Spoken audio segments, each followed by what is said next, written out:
Acredito que estamos diante de um fenômeno que extrapola as barreiras da ciência e entra em contato com aquilo que a ciência costuma chamar de senso comum. Isso porque, dentre todas as teorias fisiológicas, uma das mais populares que caiu no gosto das pessoas é falar sobre sistema imune. O sistema imunológico está na boca de todo mundo. Basta só você perceber que uma pessoa da sua família ficou doente. Logo você vai escutar que a imunidade está baixa, ou então que você está muito fraco, está com uma fraqueza, né? Eu já vi muitas pessoas comentando isso. E normalmente, né, elas de fato têm um pouco de razão, tá? Porque o sistema imune está diretamente relacionado à manutenção da segurança do nosso corpo, sabe? Pensem, por exemplo, nos países nórdicos, aqueles países que ficam lá no hemisfério norte, mais ou menos ali na região da Europa, onde no passado os povos vikings viveram naquelas regiões. Bom, os países nórdicos, eles são atualmente conhecidos por serem um dos mais seguros do mundo, né? E a esses países eu me refiro com especificidade à Noruega e à Finlândia, principalmente.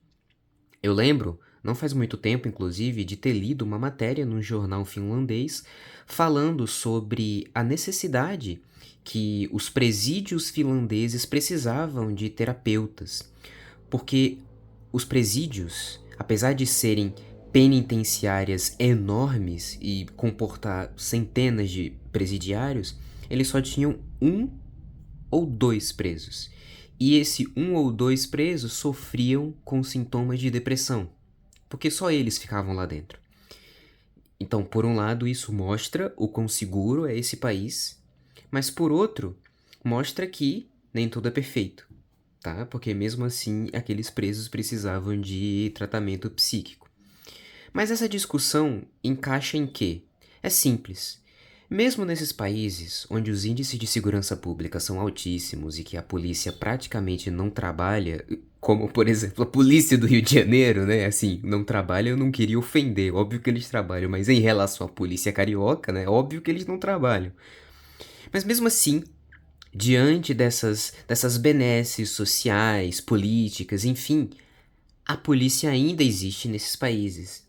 E esse é um fato que dá para conectar com o que nós estamos conversando agora. Por quê? Porque todo sistema que compartilha uma organização precisa de um patrulhamento, precisa de um agente para colocar ordem pública. Quando nós vivemos em sociedade, a sociedade, ela funciona de um jeito específico. Mesmo que existam pessoas que dizem e afirmam com todo sabor nos seus lábios que não seguem os padrões sociais ou que irrelevam as castas ou as determinações, os padrões, né, da sociedade, isso é meio que tudo balela, porque inconscientemente nós estamos o tempo todo sendo influenciados pela sociedade. E a sociedade, ela é construída de um jeito que não é tão retilíneo assim, porque existem muitos percalços, mas ela sempre se transforma. As pessoas mudam, as pessoas se transportam de um lugar para o outro, acordam, enfim. E a segurança pública, a polícia, os agentes policiais, as forças armadas, eles existem como uma forma de garantir com que essa maioria continue vivendo do seu jeito, do jeito que foi programada. Eu digo programada entre aspas, porque não é uma programação como de computador, na qual você vai fazer isso e você aqui vai fazer isso outro. É uma programação própria, né? Nós temos esse livre-arbítrio. Então, o papel das forças de segurança é garantir que os membros dessa sociedade exerçam a própria liberdade, exerçam os papéis que eles querem exercer, tá? E por que que eu fiz esse monólogo de quase 5 minutos falando sobre sociologia e quase que um tratado social aqui? Porque isso identifica com perfeição o que acontece com o nosso sistema imunológico. E fica muito mais simples, inclusive, porque na sociedade fica difícil prever o que é que as pessoas fazem. As pessoas são muito únicas, né? É difícil de prever. Às vezes você acha que o filho de um empresário rico, ele vai querer seguir os passos do pai, só que do nada, quando ele completa 18 anos, ele vira a cabeça, torra o dinheiro todo e vira um cracudo. Eu sei que pareceu meio grave falar nesse tom, mas é verdade, o ser humano é muito imprevisível. Quando nós estamos falando de células, isso é muito mais palpável, porque elas são programadas e todas elas respeitam com excelência sua programação. Por isso que o sistema imune existe. Ele está aqui para possibilitar com que as células continuem existindo e existindo de modo que exerçam seus papéis. Células do fígado produzam eu já ia falar vesícula biliar, parabéns, viu? Produzam o eu esqueci o nome. Eu tô com esse problema agora de esquecer as coisas. Isso é grave?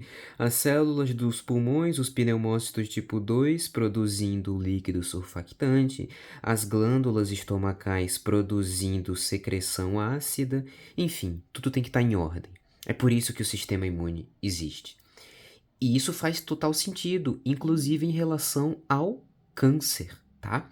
Quando uma célula imune identifica outra que não respeita essa hierarquia, uma célula que foi programada para fazer a função X, mas ela faz a função Y, quando esse desvio à esquerda, né? Eu digo desvio à esquerda só como uma interjeição, não que o nome disso seja desvio à esquerda, tá bom? É só uma interjeição verbal. Quando esse desvio à esquerda, esse desvio de função ocorre, o sistema imune contém, ou ao menos ele tenta conter, né? Como nós já vimos lá em carcinogênese, esses mecanismos não funcionam, porque as células cancerígenas acabam sendo um pouco superiores. Mas enfim, no geral, o que norteia a nossa discussão sobre sistema imune é entender que as células imunológicas existem para manter a estabilidade do organismo e o seu funcionamento dentro dos padrões estabelecidos pelo código genético, tá? Sistema imune, imunidade, imunologia, tudo deriva da palavra imune, né? Que significa imunidade, né? Como se algo não me atingisse, e é basicamente isso mesmo, porque essa palavra, ela vem do latim, né? O que é óbvio, porque a língua portuguesa é uma língua romântica, né? Ela vem dos romanos. E no latim, immunes significa isento, protegido, tá? Então, o sistema imune é o responsável por proteger o nosso corpo, tanto contra as próprias células que ameaçam perder as suas funções e decidem seguir um caminho de crescimento celular diferente do que foi programado para ela seguir, tanto quanto de coisas que não fazem parte do nosso corpo e penetram no nosso organismo e que também tentam ameaçar o funcionamento, lembra da sociedade? O funcionamento perfeito conforme a programação genética das nossas células, tá? Fora o fato também, né? É por isso que o exemplo das forças policiais é perfeito, né? Quando acontece uma balbúrdia, né? Uma revolta, uma manifestação violenta, a polícia vai lá esfriar os ânimos da população. A mesma coisa acontece com as células imunes. Elas reconhecem e removem outras células que não fazem parte do nosso catálogo de células, né? Digamos assim, tá? Os invasores, né, os famosos invasores que nós chamamos com redundância, assim, para resumir, como patógenos, certo? Patógenos é o que provoca patologia, uma doença, tá? Mas ela também tem uma função de limpeza, como eu acabei de mencionar, porque são as células imunes que também executam a reciclagem de células mortas, tá? Quando uma célula entra na senescência, ou seja, ela envelhece e entra em apoptose, em morte celular, os resíduos, né, o que sobra da célula morta, nós chamamos de corpo apoptótico. Esse resíduo de célula morta não fica ali no meio das outras células vivas, ele vai ser fagocitado, ele vai ser reciclado por células imunológicas. Tudo bem? Bom, e tudo isso é muito especial, porque essas células imunes, elas não são o tempo todo nômades, tá? Ou seja, quando nós estudamos a anatomia, nós conseguimos identificar essas células. Quando nós falamos do tecido linfático, ou tecido linfóide, e os órgãos linfóides. Seria meio redundante, né? Porque o conjunto de tecidos formam os órgãos. Acho que seria meio redundante mesmo, tá? O que eu quero fazer com essa colocação? Eu quero dizer que as células imunes não são como, por exemplo, nós imaginávamos que era. Elas ficam no sangue. E é isso, tá? Algumas ficam no sangue, mas elas têm um lar. Elas ficam nos órgãos linfóides. Nós vamos ver ao longo das nossas discussões que os órgãos linfóides é como se fossem literalmente departamentos de polícia, tá? Os órgãos linfóides, eles funcionam como um centro de treinamento para células imunológicas jovens. Quando uma célula imune é gerada, ela nunca combateu um criminoso, né? Um vírus ou uma bactéria. Ela é levada para esse órgão linfóide, que são eles o timo, né? Que fica na porção anterior ali do mediastino, o baço. E esses órgãos vão maturar essas células e prepará-las para esses antígenos, tá? Mas eu acho que eu já estou sendo um pouco precoce demais adiantando tudo isso. Acho que eu acabei ficando um pouco empolgado, né? Vamos começar do começo, que é a melhor coisa que a gente pode fazer. Beleza? Muito bem. Quando algo sai do lugar, quando algo fora do planejado ocorre, o nosso corpo precisa agir com velocidade, porque tempo é dinheiro, né? Sabe? Tempo é dinheiro. Da mesma forma, aqui, cada minuto que se passa é mais tempo de sobrevida que o corpo dá para um vírus crescer, para uma bactéria crescer. Então, a partir do momento que um patógeno entra no nosso organismo, ele precisa ser identificado e ser combatido o mais rapidamente possível. Esse conjunto, né, de ações de identificar, gerar uma resposta, combatê-lo, reciclá-lo, é o que nós chamamos de resposta imune. A resposta imune é justamente o uso do aparato, do leque de células e de imunoglobulinas e de tudo que o nosso corpo tem para poder parar esse antígeno, beleza? Vamos utilizar como exemplo uma bactéria. O desenho vai ficar meio tosquinho, né? Mas a ideia é ser meio didático e rápido. Quando uma bactéria entra no nosso corpo, ela vai fazer um estrago. Só que esse estrago, ele primeiro precisa ser identificado.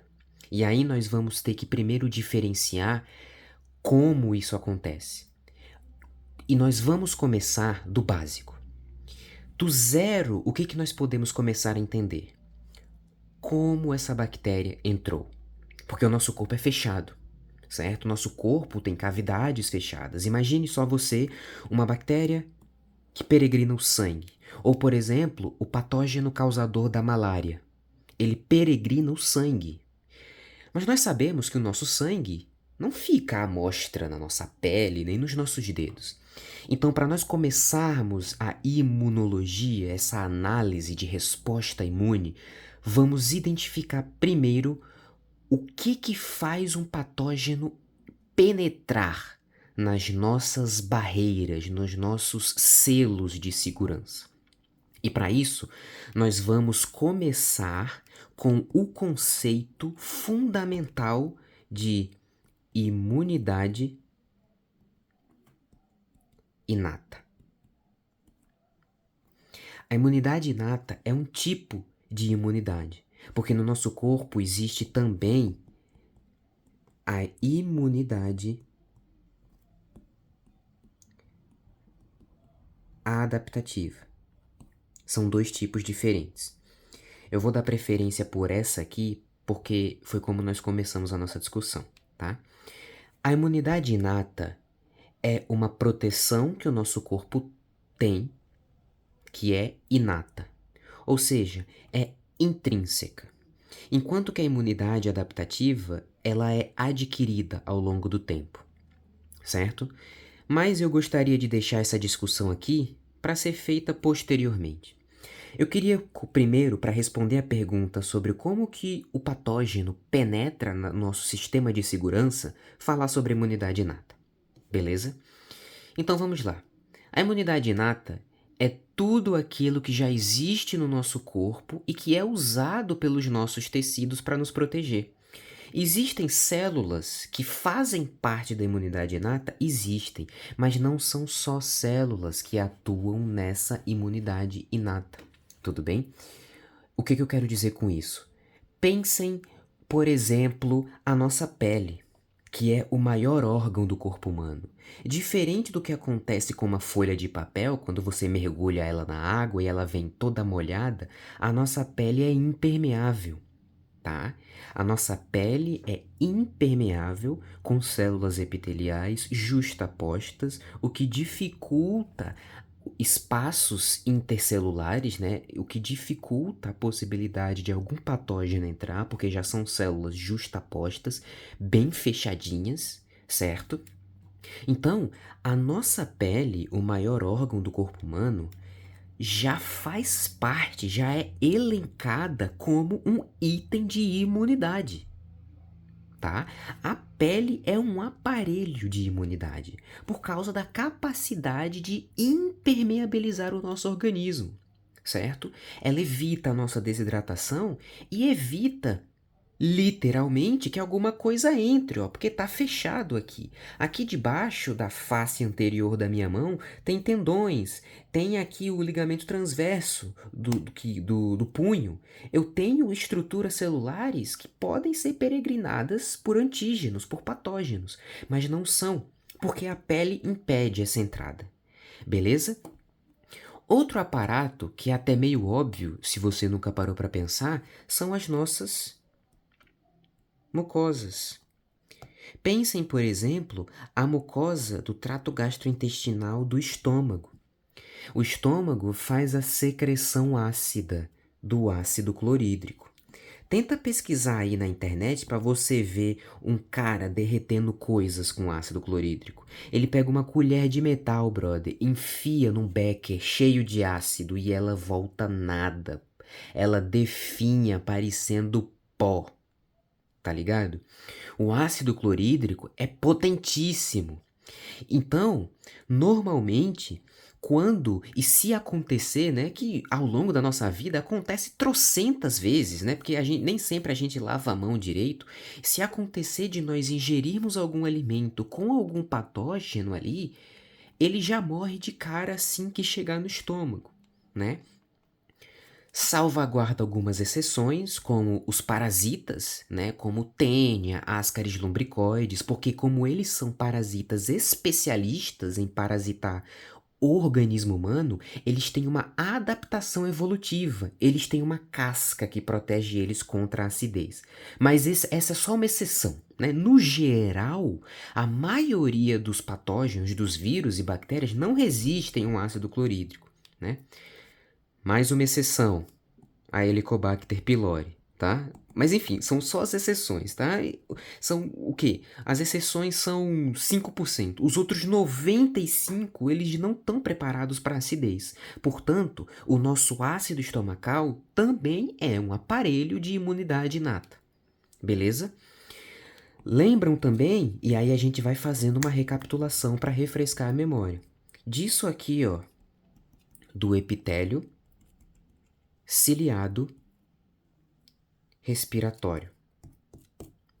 Lembram do epitélio respiratório? O que envolve a traqueia? Nós temos células que são ciliadas.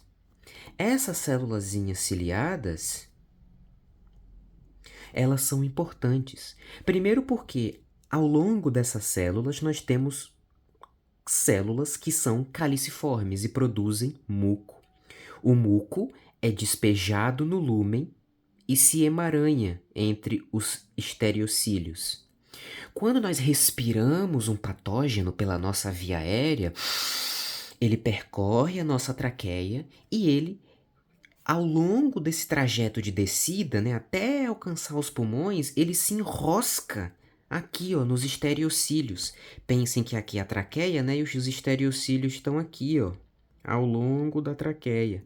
E aqui em vermelho eu vou botar o muco, todo pegajosozinho, né? O muco vocês me entendem, né? Eu tô falando do catarro, aquele negócio gostoso que você cospe, né? É isso aí. Quando a gente deglute ou respira um patógeno, ao longo do trajeto de descida, ele se emaranha aqui, ó, ele pode se enroscar entre os estereocílios, tanto porque os estereocílios enroscam ele mesmo, ou por causa do muco, que é grudento e pegajoso. E o que que acontece com isso? Esses estereocílios, depois que pegam esses antígenos, eles fazem movimentos assim, ó, para cima, nessa direção assim, ó, e vão empurrando esses patógenos até fazê-los subir totalmente a traqueia, e aí a gente pigarreia, né? Aí dá uma escarrada, que eu não vou escarrar aqui, tá bom? Pode ficar tranquilo, e cospe aquele bolinho de muco. Ali tem patógenos, tá?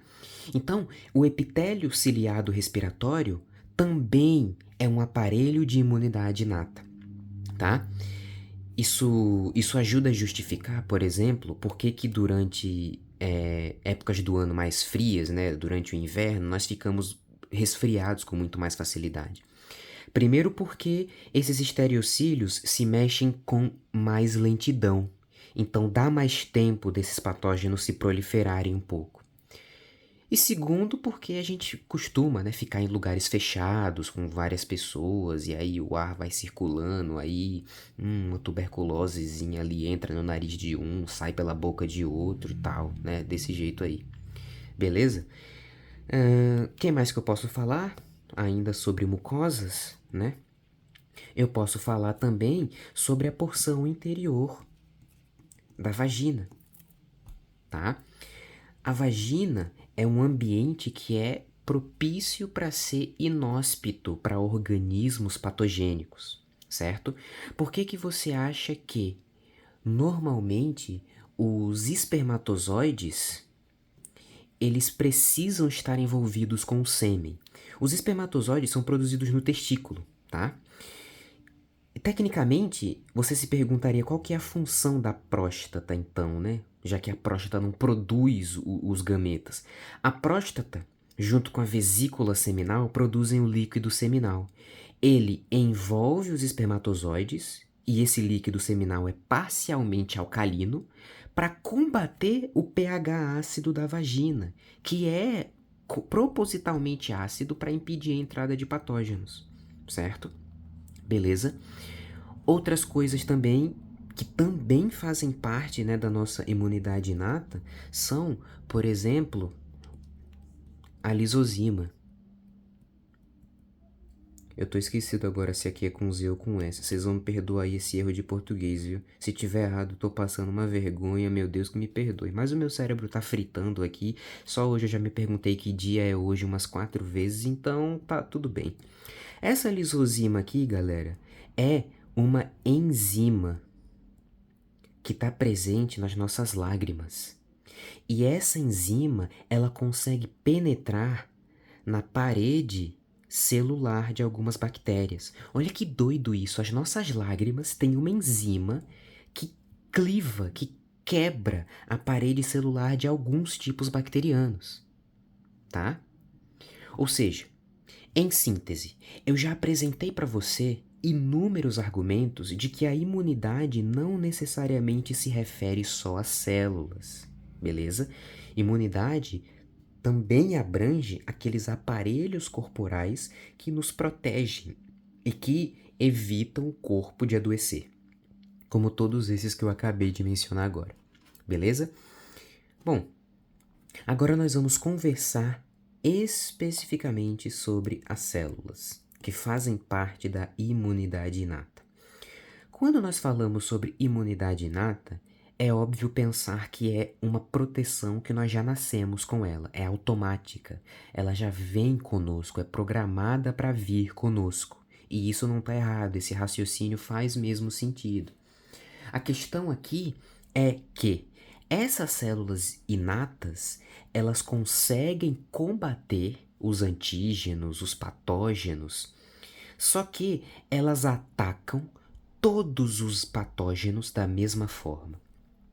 Se o teu corpo foi invadido por um vírus da tuberculose, por um vírus não, por uma bactéria que provoca pneumonia, pelo protozoário lá da malária, né? Inicialmente, nas primeiras horas da infecção, as células da imunidade inata é que vão ser as responsáveis por combater esses três patógenos aqui. Se para combater a bactéria da pneumonia lá, ela vai utilizar essas células aqui, vão utilizar, por exemplo, 5 canhões, entre muitas aspas, né? Essas mesmas células vão utilizar esses mesmos 5 canhões para a da tuberculose e para a malária, beleza? O que eu quero dizer com isso? A imunidade inata, ela é como a polícia, tá? Ela é um patamar hierárquico que é menor. Se nós fizéssemos uma pirâmide hierárquica, aqui ficaria a adaptativa e aqui a inata. Mas prestem atenção, eu fiz essa pirâmide aqui não é para dizer que a imunidade adaptativa é superior à inata. Atentem-se, tá? Eu estou me justificando. Não é isso que quer dizer essa hierarquia, tudo bem? Não significa dizer que a imunidade adaptativa é sempre melhor do que a inata. Até porque muitas coisas que nós contraímos no dia a dia, nós nem ficamos doentes, porque a imunidade inata sozinha consegue dar conta. Essa hierarquia que eu apaguei e que eu fiz aqui é para classificar em relação à especificidade. Ou seja, a imunidade inata ataca todos os patógenos da mesma forma. A imunidade adaptativa é diferente. É como se fosse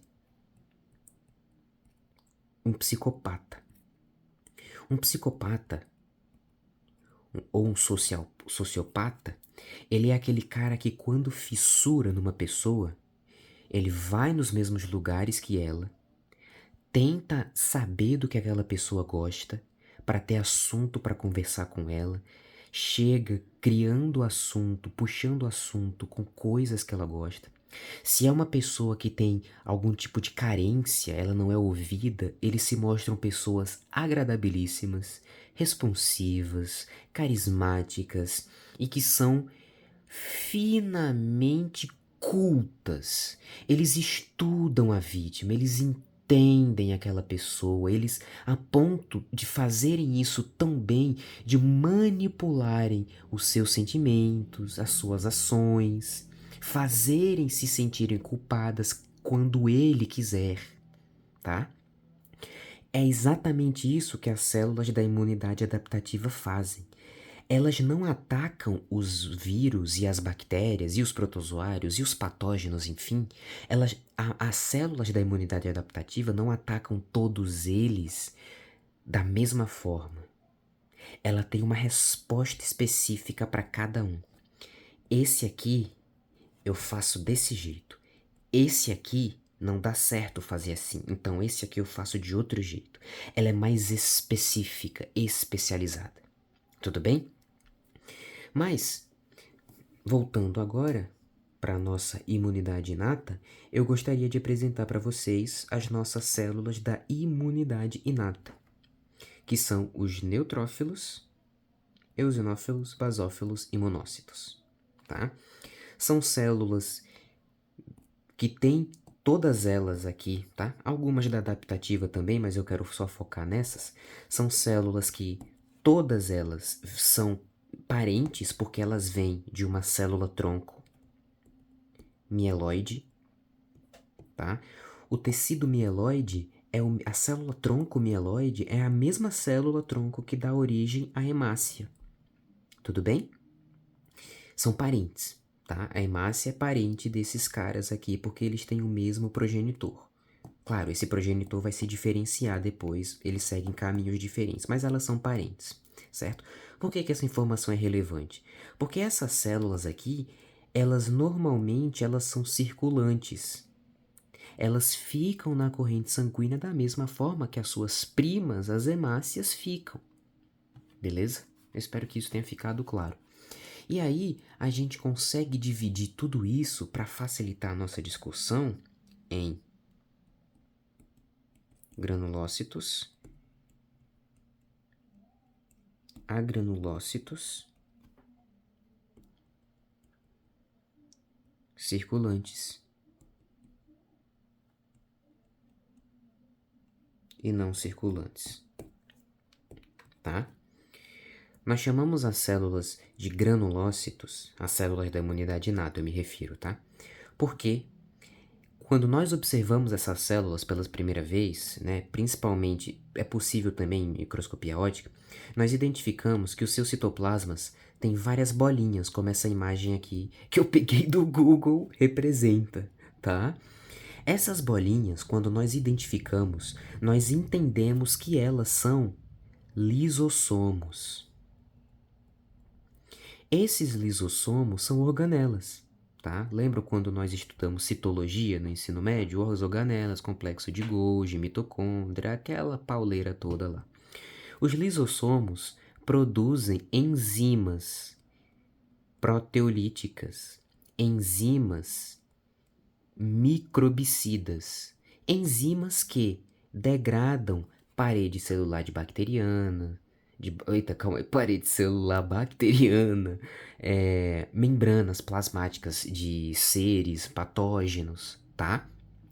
Por isso que essas células são chamadas de granulócitos. Seus citoplasmas possuem os grânulos. Quem são os granulócitos? O neutrófilo. Neutrófilo porque eles não coram com corante nenhum, então ficaram neutros quando identificamos eles pela primeira vez na histologia. Os eosinófilos, porque coraram mais com eosina, né? Ficaram mais vermelhinhos. E os basófilos, que ficaram mais azulados. Apesar da imagem que eu peguei no Google mostrar eles aqui em vermelho e o eosinófilo em azul, tá? Era pra ser o contrário, rapaziada. Foi mal aí. Não cancelem meu CPF, tá? Esses três são os granulócitos, beleza?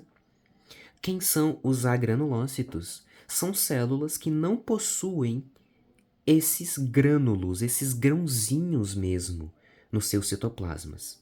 O monócito é um deles, tá? Ele é um agranulócito e não fazem parte da imunidade inata, tá? Mas os linfócitos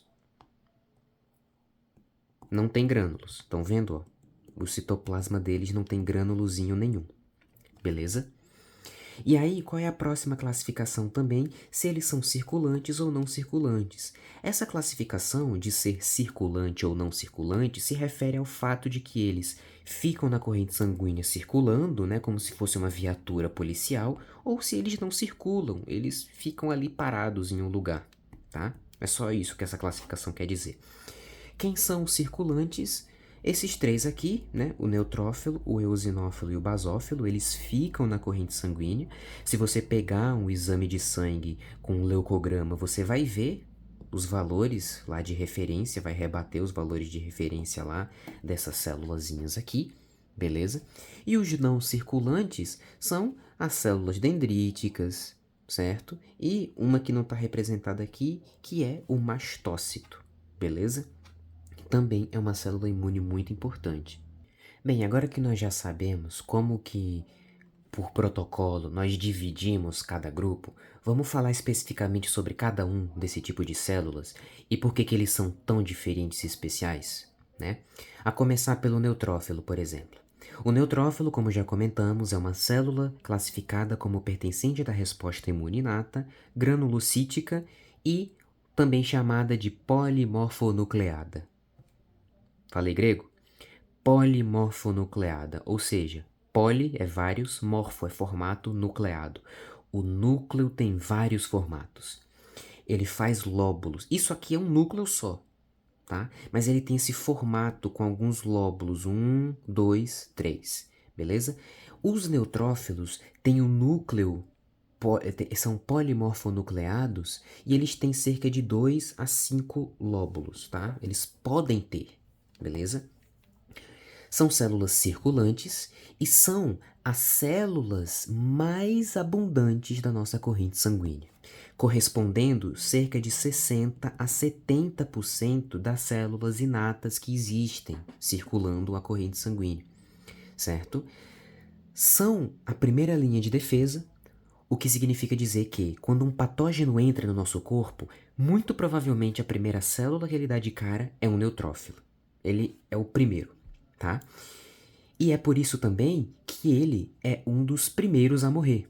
Por isso, a sua renovação celular é muito rápida. O tempo de vida de um neutrófilo, mesmo que nenhum patógeno apareça, tá? Mesmo que ele só fique lá na corrente sanguínea, é cerca de... Eita, mudou do nada. É cerca de 6 a 8 horas, tá? Ou seja, praticamente não, todo dia tem que ter neutrófilo novo no teu corpo. Entendeu? Olha o medo que dá de surgir um câncer, né? Porque o câncer é um erro na réplica. Mas enfim, novo medo desbloqueado, né? Enfim. Além disso, né? Isso aqui, como eu acabei de mencionar, é ele sem encontrar com patógeno nenhum. Se o neutrófilo encontra um patógeno, ele realiza a fagocitose desse patógeno. E detalhe, depois que o neutrófilo fagocita, ele morre. Ele é tipo os pilotos kamikaze da Segunda Guerra Mundial, tá ligado? Entravam no avião com a aeronave com os pegs de bomba e eles se jogavam com tudo, explodindo as bombas. O neutrófilo é tipo um soldado kamikaze. Ele fagocita e morre junto, ele se sacrifica pela humanidade, entendeu? É tipo o que a Ellie queria fazer em The Last of Us, mas o Joel não deixou, né? Pois é, infelizmente. Mas eu concordo com ele, tá? Polêmico, mas eu concordo com ele. E ele morre. Ou seja, ele precisa mesmo ser renovado. Beleza? E aí, a gente pula para a próxima célula, que é o eosinófilo, e ele também tem algumas características, como por exemplo, ser granulócito, ser uma célula circulante. Ele também tem um núcleo com um formato específico, só que no caso do eosinófilo não é pode ser de 2 a 5 lóbulos, né, como no neutrófilo. Aqui é cerca de 2 somente, né? Ele tem um núcleo bilobulado, tá? Tem uma quantidade baixa até no sangue, cerca de 2 a 3%, certo? São os números de referência aí. E duram de 8 a 12 dias de vida, tá? Beleza? Qual que é a pira dos eosinófilos? Eles são específicos para parasitas, tá? Então, vermes no geral, verminoses, parasitoses, normalmente é o trabalho do eosinófilo. Uma das formas de entender se você tem parasita dentro do teu bucho ou não é fazendo o leucograma, né, o exame de sangue, e observando o número de eosinófilos, se ele está aumentado ou não. Beleza?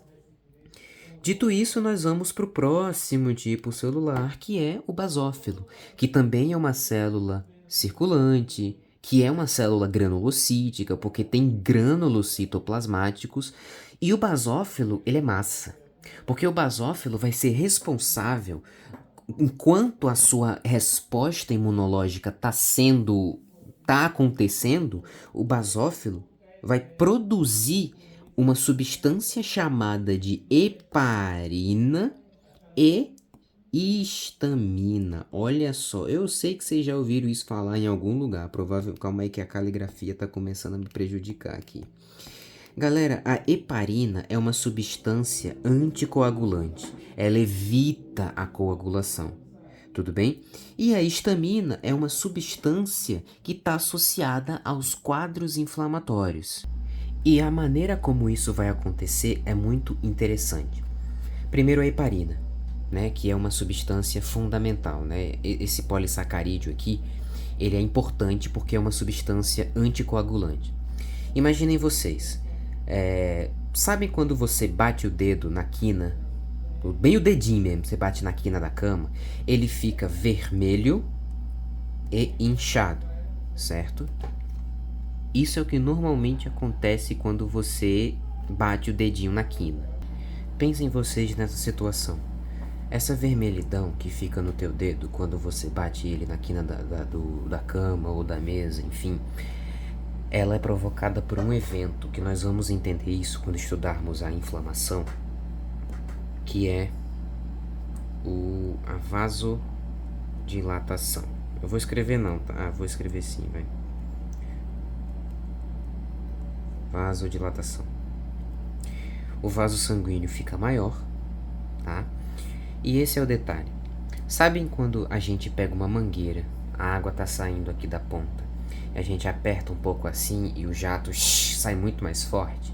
Pois é, quando a gente aumenta o vaso sanguíneo, o sangue corre mais devagar.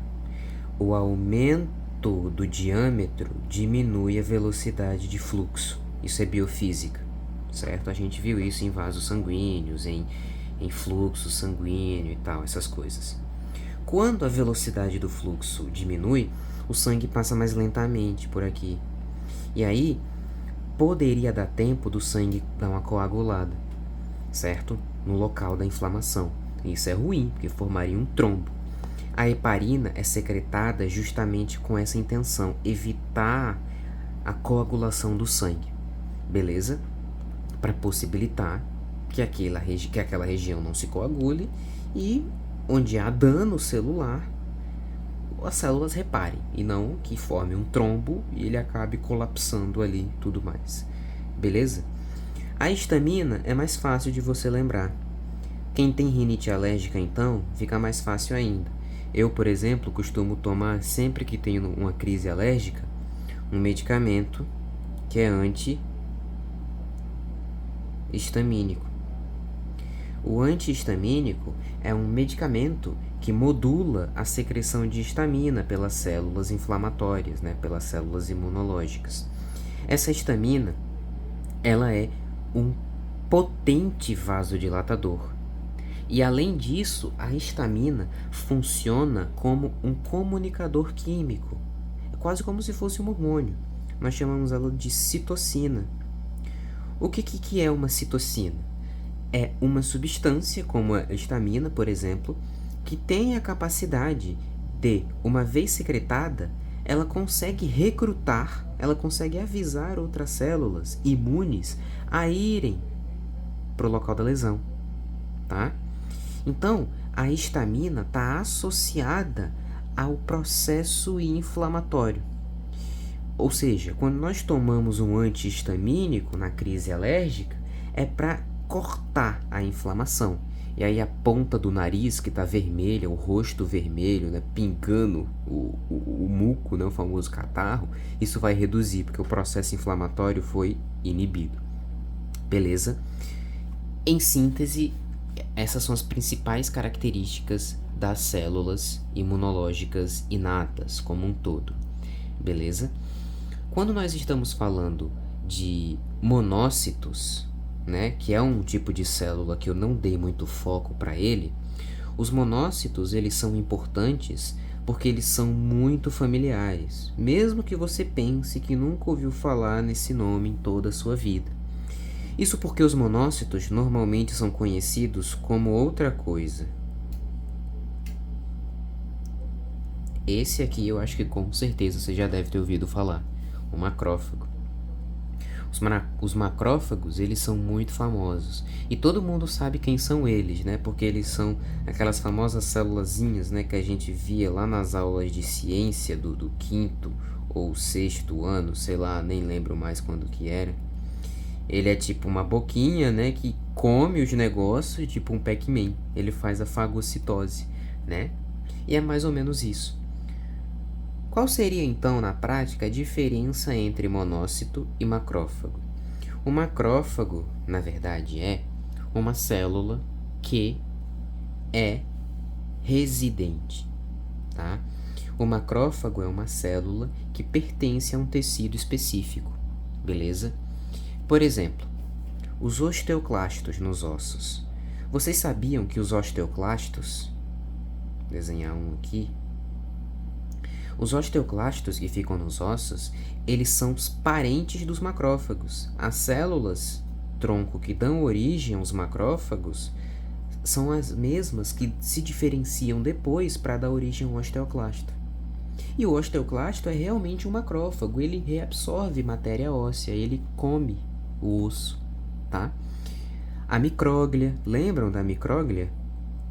Micróglia é um macrófago que fica no tecido nervoso fagocitando restos celulares, tá? As células de Kupfer no fígado são macrófagos, beleza? Que isso? Alguém tá tentando entrar na minha... Ah, não. Eu achei que alguém tava tentando entrar na minha conta. Bom, mas é basicamente isso, tá? Os histiócitos também são células que fazem parte dessa linha, tá? Pensem também, por exemplo, nos macrófagos alveolares, né? Nós chamamos eles de dust cell, macrófagos alveolares, tudo bem? O macrófago é a célula que reside em um tecido. Kupfer, hepático. Dust cell, alvéolos, pulmonar. Osteoclasto, osso. Micróglia, sistema nervoso central. O monócito, não. O monócito é uma forma de macrófago, só que ele não está ativo como o macrófago, certo? Ele não pertence a tecido nenhum. Ele pode estar na corrente sanguínea, por exemplo, circulante, tá? Esse aqui é o interessante. Quando uma lesão em algum tecido ocorre, o monócito sai do sangue e vai para o tecido. E aí ele se diferencia e se torna um macrófago. Beleza? No geral, é isso, tá? Podemos falar também sobre as células dendríticas, que tem esse formato um pouco estrelado, né? São assim chamadas por causa desse formato que parece os dendritos de um neurônio mesmo. E as células dendríticas, elas são muito especiais porque elas são chamadas de células APC, normalmente como células apresentadoras de antígeno, né? É uma função muito especial. Em outras palavras, o que as células dendríticas fazem é expressar, né, aqui nos seus receptores de membrana, receptores que reconhecem algumas moléculas que são moléculas presentes em micro-organismos, tá? E uma vez que elas identificam, elas são a sua vizinha chata, fofoqueira que cuida da vida dos outros, elas saem do local onde elas estão e vão avisar aos linfócitos daquele negócio que invadiu o corpo. Tudo bem? Mas acho que essa discussão acabou se estendendo um pouco além do necessário. A gente volta numa próxima discussão para continuar falando sobre todos esses mecanismos e como que ocorre finalmente a ação dessas células aqui quando o patógeno entra no nosso corpo.